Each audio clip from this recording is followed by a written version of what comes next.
Olá pessoal, aqui é a doutora Vivian Koski, eu sou oncologista, especialista também em oncologia integrativa, especialista em câncer de mama, criadora do canal doutora Vivian Koski Oncologia, tudo sobre oncologia. Se vocês puderem depois se inscrevam lá. E hoje é o meu recado aqui para vocês, né, desse movimento incrível que é o Todos Juntos contra o Câncer, é sobre o câncer de mama. Então vou contar para vocês um pouquinho como é que é a minha rotina como oncologista para tratar os pacientes com câncer de mama, não só as pacientes, mas também os pacientes, porque a gente sabe que cerca de 1%, né, dos cânceres de mama ocorrem em homens. Então eu vou contar para vocês como é que ocorre, né, a primeira impressão, como é que a pessoa recebe o diagnóstico, como que é esse tratamento, quais são as opções que a gente tem para tratar um câncer de mama hoje, o que a gente tem que fazer. Então eu vou contar para vocês as etapas desse processo, tá bom? Então vamos lá. Primeira coisa, quando é que temos que suspeitar de um câncer de mama? Quando ocorre nódulo na mama, quando ocorre alteração da pele da mama, alguma inflamação que não melhora com anti-inflamatório ou que perdura, alguma alteração de nódulo durante a amamentação, e aquilo às vezes muito é confundido com leite petrificado, né? Mas não some com massagem, não some com amamentação.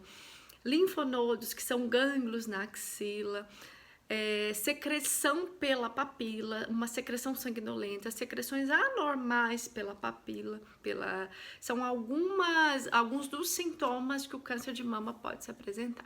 Existem mulheres que não vão ter nenhum sintoma e que vão descobrir o câncer de mama nos exames de rotina, dos quais a gente tem ultrassom, mamografia, ressonância magnética, e vão descobrir o câncer assintomático inicialmente. Sobre os métodos de diagnóstico, o que eu posso falar? Quando é que tem que começar a fazer a mamografia? Pela Sociedade Brasileira de Mastologia, as mulheres acima de 40 anos já devem começar a fazer a mamografia. Porém, aquelas mulheres que têm alto risco, que são aquelas mulheres que têm história de câncer na família, vários familiares acometidos, ou que tem alguma mutação genética que predisponha ao câncer de mama, isso deve ser começado antes, né? E essas mulheres de alto risco, que são as mulheres com mutações genéticas, as principais são BRCA1 e BRCA2, né? Principalmente, a gente tem outras. O exame adequado não é a mamografia, é a ressonância. O ultrassom também é indicado, principalmente em mulheres jovens, onde a mama é densa e às vezes na mamografia a gente não consegue um diagnóstico correto, às vezes o nódulo não aparece na mamografia porque a mama é densa. Então a gente tem 3 métodos diagnósticos.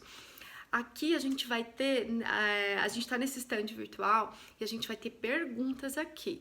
Então eu vou falar um monte de coisa aqui, então eu falei agora sobre diagnóstico, mas eu quero que vocês perguntem. A gente vai estar aqui disponível para vocês perguntarem, tá certo? Quando faz um, quando faz o outro, com que idade começa, quando que tem que fazer só ressonância. Mas o ideal é que a gente descubra um câncer nos exames de rotina. Passando então pelo diagnóstico. O diagnóstico, ele pode ser feito. Então vai fazer primeiro ou mamografia, ressonância, ultrassom, ou vai complementar com 2 ou 3 métodos. E aí a gente vai pedir uma biópsia. Quais são os 3 tipos de biópsia que a gente pode fazer? A gente tem a core biópsia, que é uma biópsia por agulha grossa, que a gente faz em nódulos que são um pouco maiores. Nódulos pequenos a gente não consegue fazer a core. A gente tem a mamotomia, que a gente usa para fazer a biópsia em nódulos pequenos. E a gente usa a PAF, que a gente não usa muito em nódulo da mama. A gente usa mais na axila, quando a gente tem algum linfonodo axilar suspeito.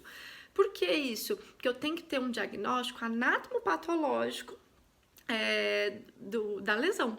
Então, para eu falar que a mulher está com câncer, um carcinoma invasivo, maligno, eu preciso ter um tecido, um pedacinho do tumor que prove que tem a malignidade. Então, através de um desses 3 exames, a gente vai comprovar se tem ou não. E aí, ok, aí fez lá a biópsia, a core, ou a mamotomia, ou a PAF no linfonodo, e veio lá, carcinoma. É complicado o ponto de vista, assim, a primeira impressão do diagnóstico. É como, digo assim, um soco no estômago, né?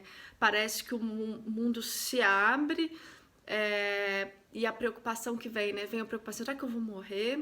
O que vai acontecer comigo? São muitas dúvidas.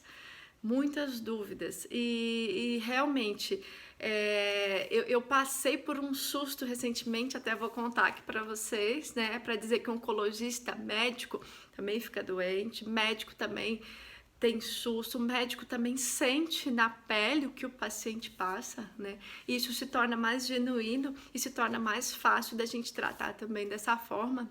Então, eu fiz um ultrassom, né? Porque eu tenho menos de 40 ainda, fiz um ultrassom e fiz uma mamografia. Eu complementei, né, a minha mamografia com ultrassom, porque a mamografia em idades mais jovens, a mama é densa. Aí no ultrassom veio um nódulo suspeito, né, BIRADS 4. Como vocês sabem, a classificação dos nódulos de mama vai do BIRADS 0 até o BIRADS 6. E o BIRADS 4 é um nódulo suspeito. Aquilo ali para mim parece que abriu o chão, né? Abriu o chão e por 3 dias eu já me imaginava como tendo câncer de mama, eu como oncologista.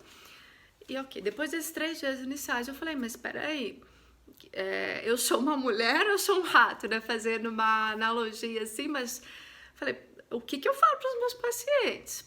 Para as minhas pacientes? É curável? Sim, é curável. Hoje a gente tem muitos tratamentos, principalmente quando a gente descobre o câncer no início, vários. Eu falei, Vivian, então você tá com medo do quê? Aí depois desses 3 dias iniciais, eu fiquei tranquila, porque eu falei, não, mas peraí, eu tenho que me adequar e eu tenho que me tratar como eu trato um paciente meu. Então eu me coloquei exatamente no lugar e eu estive no lugar de paciente durante alguns dias. Aí eu fiz a ressonância de mama, né? Porque era um nódulo de 0,4 centímetros. Então não daria para fazer uma core biópsia, porque é um nódulo muito pequeno. Então eu teria que fazer a mamotomia, que é um procedimento um pouco mais invasivo. Então foi optado, né? Eu conversei com meus colegas mastologistas, foi optado por fazer a ressonância de mamas. E vi que não era um nódulo BIRADS 4, porque às vezes o ultrassom obscurece um pouquinho a ressonância, em alguns casos ela vai ajudar a definir o diagnóstico, era um cisto BIRADS 2. Mas é isso, foi essa experiência que eu tive. Foi muito boa essa experiência para mim, porque eu me senti realmente imaginando, né, eu posso ter um câncer, todo mundo pode ter, qualquer pessoa pode ter, né? Ninguém está imune disso, né? E aí, assim, quando a gente recebe um diagnóstico desse, né? Imagina, eu já imaginava, o que vai vir nessa biópsia? E eu imagino, né, o que a pessoa sente, lê lá, carcinoma invasivo, o que será de mim, o que eu tenho que fazer? E um dos motivos dessa minha palestra de hoje é ajudar nisso, porque é realmente desesperador você pegar um resultado desse. E o que a gente faz, né? Aí, primeira coisa, a gente tem que saber que tipo de câncer de mama que é, porque a gente tem 3 principais tipos de câncer de mama. Então, o carcinoma invasivo não é suficiente para a gente saber que tipo que é. Então, a gente vai pegar um exame complementar que chama imunistoquímica, que ela complementa o anatomopatológico. E aí eu vou ter 3 tipos. Vou ter o hormonal, que são aqueles tumores que expressam receptores de estrogênio, receptores de progesterona. Eu vou ter os tumores do tipo HER2, que são aqueles que têm essa molécula HER2, ou em algumas imunos vem escrito CERBB2, é a mesma coisa, são os tumores do tipo HER2. E eu vou ter os tumores triplo negativos, que eles não expressam nem o HER2, nem os receptores hormonais. São principalmente essas 3. A gente tem algumas subdivisões entre essas 3, mas acho que não vem ao caso explorar isso daqui. Mas, novamente, se ficou alguma dúvida, a gente tá aqui para responder para vocês, tá? E o tratamento é completamente diferente, mas vai depender do estágio do diagnóstico. Então, por exemplo, se a gente descobrir um câncer bem no comecinho, que está localizado só na mama e que ainda não passou para o linfonodo é o gângliozinho axilar, que é o primeiro ponto para onde esse tumor anda, entre aspas, quando ele sai da mama. Então, se eu tenho um tumor que está restrito à mama, eu vou começar com a cirurgia. eu vou começar com a cirurgia. Principalmente se eu falo que é um tumor menor do que 1 centímetro ou igual a 1 centímetro, na maioria das vezes eu vou começar com cirurgia. Exceção única quando eu tenho um tumor do tipo triplo negativo, que eu vou descobrir isso através da imunistoquímica, nos quais, se ele já tiver mais do que 1 centímetro, por exemplo, se é um tumor triplo negativo, e ele tem 1,1 centímetro, eu já começo com a quimioterapia antes de fazer a cirurgia. Quando é que eu vou fazer a cirurgia primeiro e quando é que eu vou começar com quimioterapia e fazer a cirurgia depois? Então, vamos lá. Cirurgia primeiro, de mama, quando eu faço? Eu faço quando eu tenho um tumor luminal do tipo hormonal com linfonodo negativo, ou seja, o tumor está localizado só na mama e não tem o linfonodo axilar. Aí eu vou para a cirurgia primeiro, tumor luminal. No tumor do tipo HER2, quando é que eu faço cirurgia primeiro? Quando o tumor tem linfonodo negativo e ele é menor do que 2 centímetros. No tumor triplo negativo, quando é que eu faço cirurgia primeiro? Eu tô sendo repetitiva para vocês gravarem, tá? Triplo negativo, quando tem linfonodo negativo e quando o tumor é menor do que 1 centímetro. Fora disso, se eu tenho, dentro desses padrões, eu vou fazer a quimio antes e depois eu faço a cirurgia. Isso a gente chama de quimioterapia neoadjuvante. O que é essa quimio neoadjuvante? Né? É aquela quimio que a gente faz antes da cirurgia. A gente faz a quimio que a gente conhece como quimio branca, junto com a quimio vermelha. Depois a gente faz a cirurgia e depois da cirurgia a gente vê o resultado. Vê se sobrou doença, se a quimio exterminou tudo. Em alguns casos do triplo negativo, principalmente do HER2, a gente tem, o que a gente busca? Uma resposta patológica completa. A gente busca que o tumor suma completamente com a quimioterapia. E quando não some, o que a gente faz? Aí sim, a gente vai operar e vê lá, não sumiu. Então, a gente vai complementar o tratamento depois com outros tipos de quimioterapia durante mais de um tempinho. Se sumiu tudo, no caso do triplo negativo, a gente vai avaliar ou não se precisa de radioterapia e só acompanhar. No caso do HER2, sumiu tudo. A paciente já fez uns tratamentos anti-HER, que a gente põe junto com essa quimioterapia neoadjuvante. Então, eu continuo com essa quimioterapia anti-HER, que são vacinas, que a gente chama, né, entre aspas também, durante 1 ano. No caso do luminal, que é o tumor hormonal, eu fiz a quimio neoadjuvante e na maioria das vezes ele não some, tá? O comportamento natural dele não some. Eu vou ver se vou fazer rádio ou não depois. Na maioria das vezes eu vou fazer, porque se eu fiz uma quimioterapia neoadjuvante para um tumor luminal, é porque ele tinha um linfonodo positivo. Então, na maioria das vezes eu vou fazer. E aí eu vou complementar esse tratamento com a hormonioterapia. E aí eu vou ver qual o tempo que eu vou fazer. Se eu vou fazer 5 anos, se eu vou fazer 10 anos. Vai depender também de alguns critérios. Se você se identificou com isso, se você é algum caso assim, pergunte aqui. A gente está aqui, disponível nesse stand online para responder a sua pergunta, tá? E ok. E tem casos também de câncer de mama que eu não vou ter que fazer quimioterapia. Tem sim. Tem casos de tumores que a gente tem, por exemplo, tumores HER2, que são menores do que 0,5 centímetros. Eu vou avaliar se eu tenho que fazer ou não. Eu vou discutir caso a caso. Tumores luminais, que são os tumores hormonais, onde eu faço um exame que chama Oncotype DX. Em alguns casos que vem com baixo risco, mesmo sendo tumores maiores, pode ser que eu não precise da químio. Então, não é todo tumor que eu vou fazer químio, tá? Os tratamentos não são iguais, os tratamentos são completamente diferentes. Tem remédios que eu uso na quimioterapia neoadjuvante do triplo negativo ou na adjuvante que eu não uso no HER2, que eu não uso no luminal. Tá vindo aí a imunoterapia para o tratamento do triplo negativo neoadjuvante e é só para o triplo negativo, não vou usar para o HER2 e nem para o luminal. Ao passo que para o HER2 eu vou usar os bloqueadores do HER2, que é o duplo bloqueio, que a gente usa o trastuzumab com pertuzumab. Eu não uso isso nos tumores luminais e no triplo negativo. E nos tumores luminais, que são os tumores hormonais puros, eu vou usar a quimio convencional, que é a quimio branca com a quimio vermelha, e a terapia hormonal. Então, percebam, o tratamento é diferente, dependendo do tipo do tumor. Por isso que é tão importante você não ficar se comparando com o tratamento da sua amiga. Porque às vezes vão perguntar, mas por que a minha amiga fez isso e eu não fiz? Onde você vai encontrar essa resposta? Na imunistoquímica.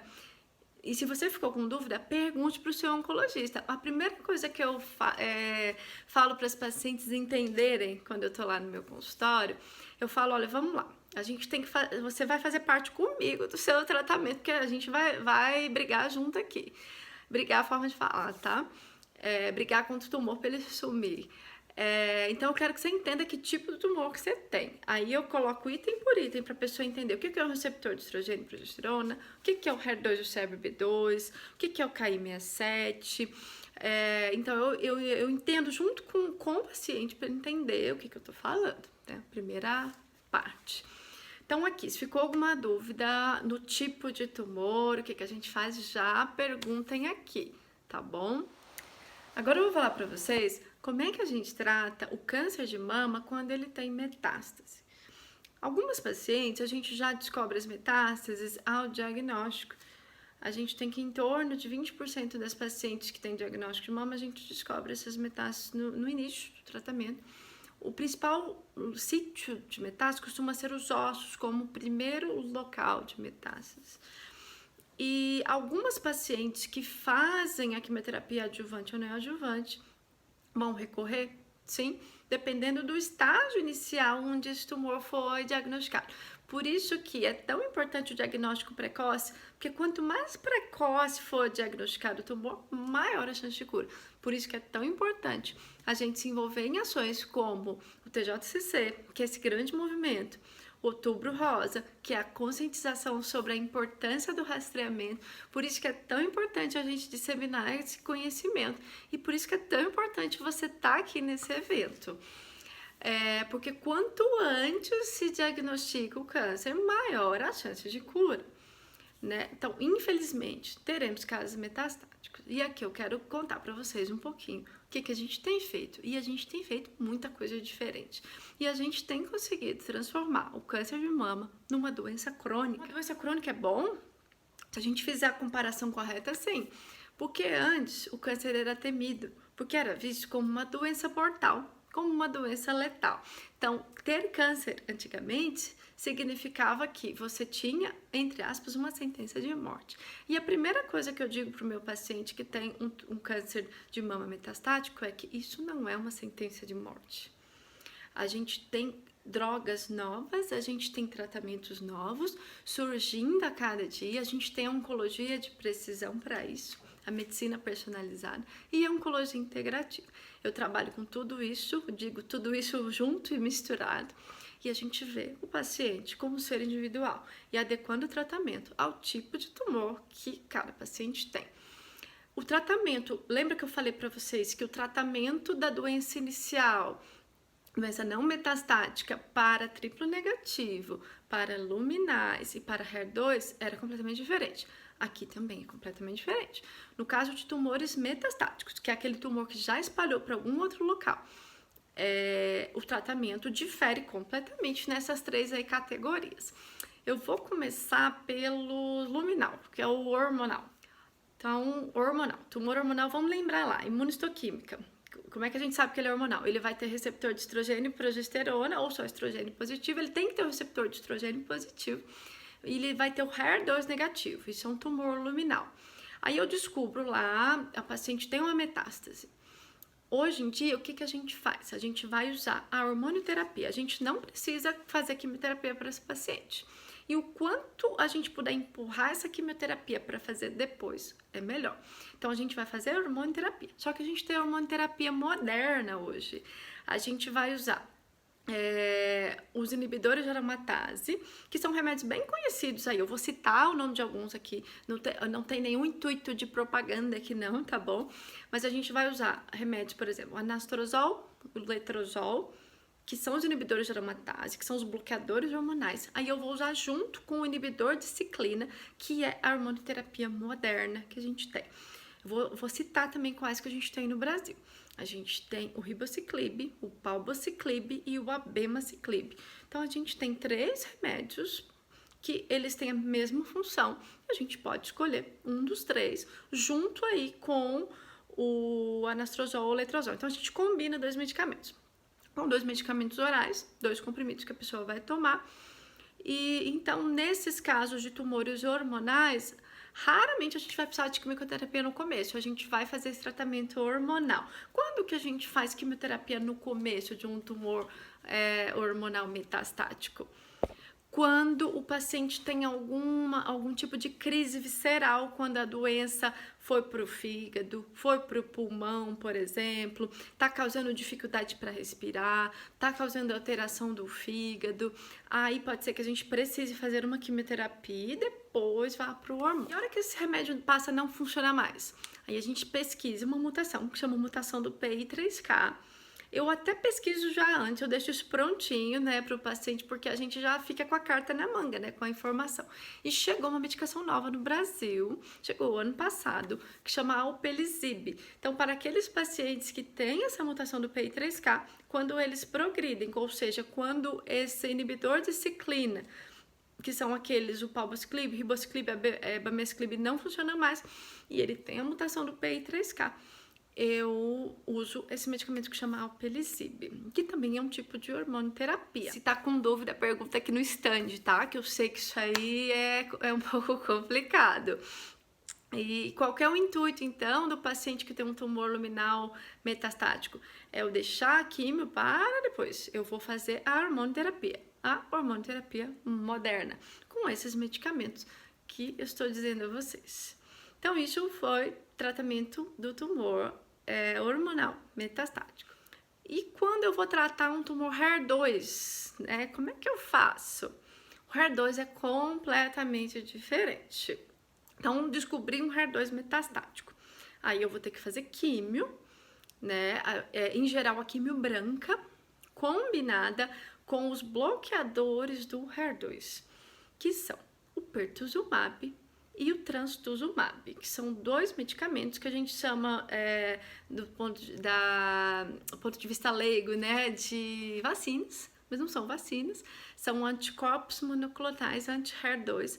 Esse HER2, ele funciona como se fosse um sinalizador celular, um receptorzinho que fica de fora da célula tumoral, como se fosse uma anteninha. E esses bloqueadores do HER2 vão ligar nesse receptor e vão bloquear ele. Então, o tratamento do tumor HER2 positivo, ele vai ser feito com a combinação de quimioterapia com o duplo bloqueio. Se ele tem a parte hormonal também, eu posso misturar o duplo bloqueio com o tratamento hormonal. Se ele não tem a parte hormonal, porque tem alguns tumores que são HER2 puros e tem outros que são misturados, aí eu vou usar só o duplo bloqueio. Se ficou alguma dúvida aqui também, por favor, me pergunta. Temos várias novidades aí para HER2, né? Que drogas novas que estão vindo para o Brasil, que estão em estudos clínicos. Então, a gente tem muitas drogas novas chegando para esse tipo de tumor. E o último tumor que eu vou falar aqui é o tumor de mama triplo negativo, onde a gente descobriu que a imunoterapia tem um grande potencial, que a imunoterapia funciona. Mas ela funciona em todos os tumores triplo negativos? Não, infelizmente não. Ela funciona naqueles pacientes que têm uma molécula que chama PDL1 positivo. E como é que a gente pesquisa isso? Também por imunistoquímica na biópsia, que pode ser tanto a biópsia do tumor inicial ou a biópsia da metástase. Eu sempre procuro confirmar quando o paciente, por exemplo, teve um tumor de mama e desenvolveu uma metástase no fígado, no osso, por exemplo, eu peço uma rebiópsia para biopsiar aquela metástase, primeiro para eu entender, é o mesmo tipo de tumor?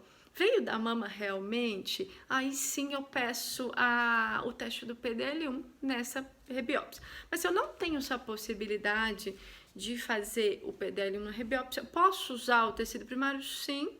Então, o importante é eu pesquisar se o paciente tem esse PDL1 positivo ou negativo, porque isso vai dar um grande ganho para o paciente, porque a gente vai poder associar a quimioterapia branca junto com a imunoterapia.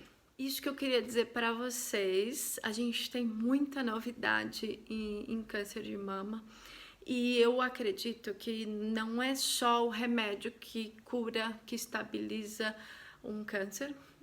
A gente tem que envolver várias outras vertentes, que dá só o remédio, a parte mais fácil, mas a gente tem que ver como está o corpo daquele ser que está recebendo esse medicamento, como está o metabolismo, como está a mente dessa pessoa, e por isso que eu atuo tanto na oncologia integrativa. E aqui no final desta aula eu vou falar um pouquinho para vocês como é que é a atuação da oncologia integrativa. Eu vou dar um exemplo novamente para que vocês entendam do que eu estou falando. Paciente, exemplo, obeso, diabético, paciente. Aí eu vou comparar com outro paciente que está no peso ideal, que a taxa de açúcar está normal, pressão está normal, e eles têm o mesmo tumor. Vamos colocar lá o triplo negativo, né, nos 2 pacientes ou nas 2 pacientes, conforme queira.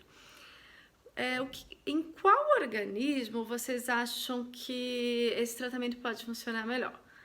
Naquela paciente que está no peso ideal, com o metabolismo ideal, o açúcar no nível normal, ou naquela paciente que está muito acima do peso, ou que está com o metabolismo inadequado, né? Eu comparo assim, a gente está jogando a químio, a imuno, o tratamento aonde?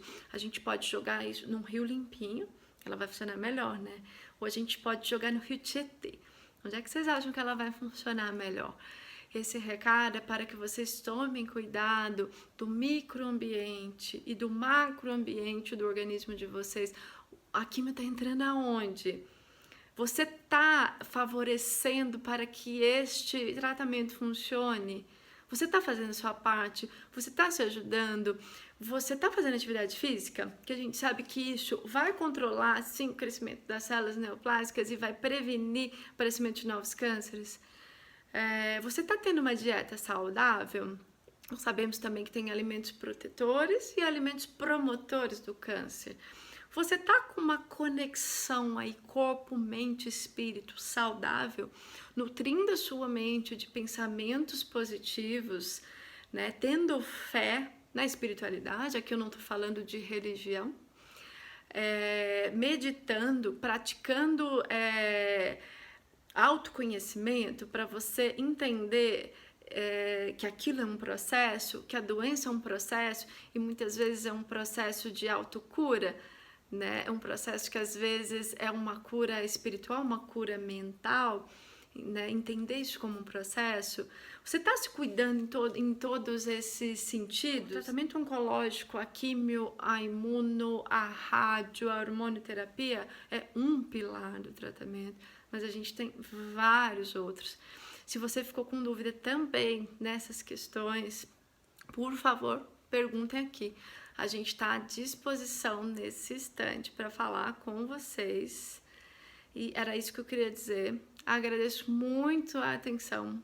Agradeço por vocês estarem participando desse evento incrível que é o TJCC. Agradeço o convite do Sérgio Ledes e da Taluana, né? Taluana é movimentadora do TJCC. Agradeço o convite da equipe do TJCC para estar aqui. Espero estar aqui todos os anos. Espero que vocês me sigam também no YouTube, que é o Doutora Vivian Koski, Oncologia. O Koski é um pouquinho diferente, escreve com C-O-S-K-I. Me sigam também no Instagram, @Doutora Vivian Koski. E espero vocês, se eu puder ajudar, deixem suas perguntas aqui também nas minhas redes sociais. Eu só tenho a agradecer a vocês.